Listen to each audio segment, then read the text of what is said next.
అమరావతి రాజధానికి railway line వేసే కార్యక్రమం చురుగ్గా జరుగుతూ ఉంది.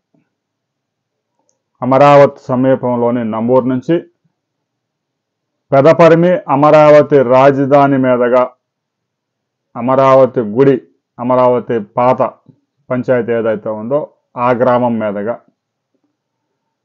ఎన్టీఆర్ జిల్లా, ఉమ్మడి కృష్ణా జిల్లాలో ఎన్టీఆర్ జిల్లా నుంచి ఖమ్మంలోని ఎర్రుబాలెం వరకు, విజయవాడ నుంచి హైదరాబాద్ రైల్వే రూట్ ఏదైతే ఉందో ఆ రూట్లో కలిపే వరకు 57 కిలోమీటర్ల రైల్వే లైన్ 46 నెలల్లో పూర్తి చేసి రైళ్లు పరిగెత్తించేందుకు రైల్వే శాఖ కసరత్తు చేస్తూ ఉంది.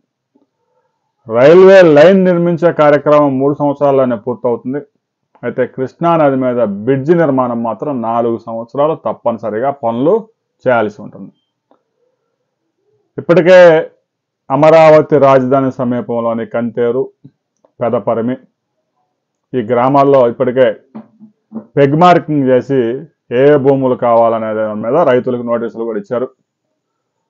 రైతులు ఎవరైతే భూమి ఇవ్వడానికి ముందుకు వస్తారో వాళ్ళకి 300% అధికంగా ఆ రిజిస్ట్రేషన్ వాల్యూ ప్రకారం అమౌంట్ వెంటనే చెల్లించేస్తారు.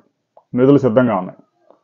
ఇక మేము మాకు ఆ ధర గిట్టుబాటు కాదు అంటే ఆ వ్యవహారం కోర్టులో తెలుసుకోవాల్సిందే. భూమి మాత్రం రైల్వే శాఖ తీసుకుని పనులు చేసుకుంటుంది. పనులు అయితే ఆగవు.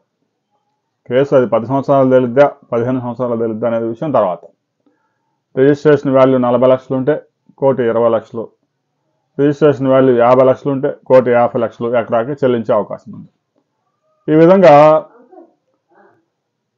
ఎకరాకి 1 నుంచి 1.5 వరకు వచ్చే అవకాశం ఉంది.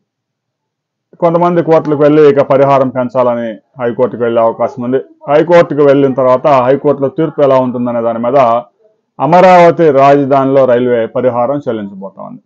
రాబోయే కొద్ది రోజుల్లోనే భూసేకరణ సంబంధించి నోటిఫికేషన్ విడుదల చేస్తా ఉన్నారు. ఇక పనులు కూడా పెద్ద ఎత్తున ప్రారంభం కాబోతా ఉన్నాయి.